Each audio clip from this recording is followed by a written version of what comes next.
S'est-on déjà demandé comment ça marche au juste de regarder une vidéo en streaming qui vient de l'autre bout du monde? C'est quasi instantané, c'est un peu magique, non? Eh bien aujourd'hui, on va justement soulever le capot.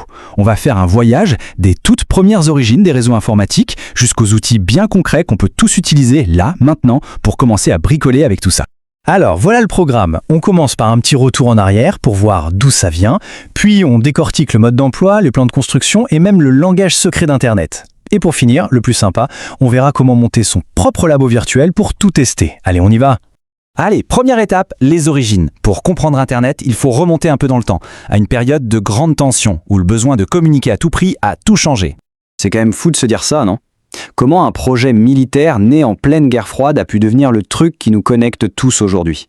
C'est une histoire assez incroyable en fait. L'Internet qu'on utilise pour, commander une pizza, il a été pensé à la base pour résister à une attaque nucléaire. Voyons un peu ce cheminement. Alors, l'idée de base, elle est super simple, mais géniale. Pensez à une toile d'araignée. Si on coupe un fil, ou même deux, la structure tient toujours. L'araignée peut trouver un autre chemin. C'était ça le but de l'ARPANET. En pleine guerre froide, il fallait un réseau qui ne s'effondre pas si une partie était détruite. L'info devait pouvoir contourner le problème, trouver une autre route. Et ce concept-là, ce réseau décentralisé, qui peut s'auto-réparer en quelque sorte, eh bien, c'est littéralement l'ADN de notre Internet actuel. Bon, on avait l'idée du réseau, l'autoroute si on veut. Mais maintenant, il fallait un code de la route. Parce que, à l'époque, chaque ordinateur parlait sa propre langue. C'était un vrai bazar. Comment faire pour que tout ce petit monde puisse communiquer? Il fallait une norme, un plan commun. Et la solution, la voilà, le fameux modèle OSI. C'est un peu comme une recette de cuisine ou une chaîne de montage. Plutôt que d'essayer de gérer ce processus hyper complexe en un seul bloc, on le découpe en 7 étapes, 7 couches. Chaque couche a une seule mission, bien précise. Et du coup, tout devient beaucoup plus simple à comprendre, à construire et à dépanner. Ok, on commence tout en bas. Couche 1, la couche physique. Là, on parle de concret, de matériel. C'est les câbles, la fibre optique au fond des océans, les ondes radio, du Wi-Fi. Bref, c'est les routes physiques sur lesquelles les données vont voyager. Sans ça, pas de communication possible. C'est la base de tout. On saute à la couche 3, la couche réseau. Celle-là, c'est le GPS d'Internet. C'est elle qui s'occupe de l'adressage et du routage. Chaque petit bout de données a une adresse de destination, une adresse IP. Et le boulot de cette couche, c'est de regarder cette adresse et de dire « Ok, pour aller là-bas, le meilleur chemin, c'est par ici. » C'est le service postal du web en quelque sorte. Et on arrive tout en haut, couche 7, la couche application. Ça, c'est la couche qu'on connaît tous, c'est avec laquelle on interagit. Le navigateur web, le logiciel de mail, le jeu en ligne, c'est ici que ça se passe. C'est la vitrine d'Internet, celle qui nous cache toute la plomberie complexe qu'il y a en dessous pour nous offrir une expérience simple et utilisable. Ok, on a le plan, la recette. Maintenant, voyons comment on assemble les ingrédients. Comment sont construits les réseaux dans la vraie vie, du petit réseau Wi-Fi à la maison jusqu'à l'énorme toile mondiale. La première chose à savoir, c'est qu'il y a plusieurs échelles. Le réseau à la maison, le Wi-Fi, c'est ce qu'on appelle un LAN, un réseau local. Si on connecte plusieurs bâtiments dans une ville, comme un campus universitaire, ça devient un MAN, un réseau métropolitain. Et puis, il y a le champion toute catégorie, Internet, qui est un WAN, un réseau étendu qui couvre le monde entier. Mais la taille ne fait pas tout. La façon dont les appareils sont branchés entre eux est super importante. C'est ce qu'on appelle la topologie, le plan d'architecte du réseau. On va jeter un œil à 3 formes très courantes, le bus, l'étoile et l'anneau.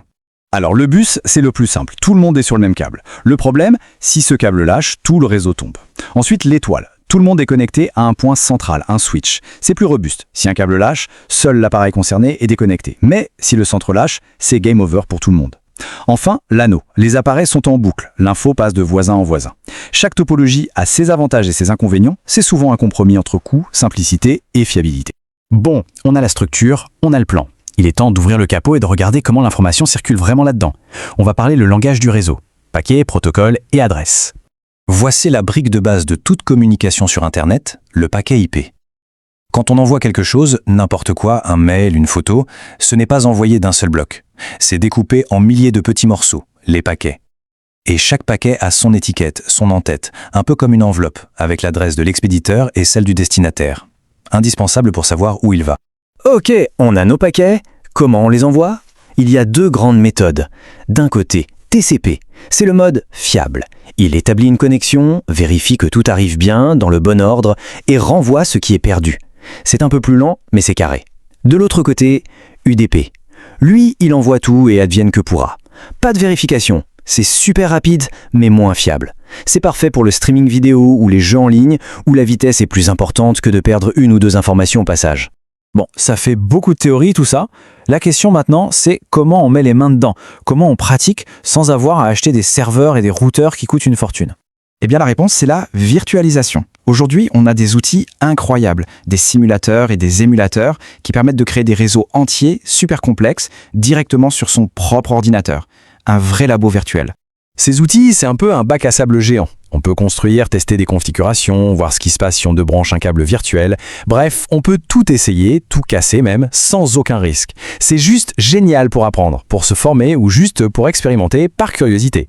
D'accord, ces bacs à sable virtuels, ça a l'air super, mais lequel choisir? On va regarder ça de plus près pour trouver le bon outil pour démarrer. Alors regardons les 4 grands noms du marché. Packet Tracer, c'est le plus simple, 5 étoiles en facilité d'utilisation et gratuit. Par contre, attention, c'est un simulateur, ça imite le comportement des appareils. Les 3 autres, Cisco CML, GNS3 et EVNG, sont des émulateurs. Eux, ils font tourner les vrais logiciels des équipements. C'est beaucoup plus réaliste, plus puissant, mais aussi un peu plus complexe à mettre en place.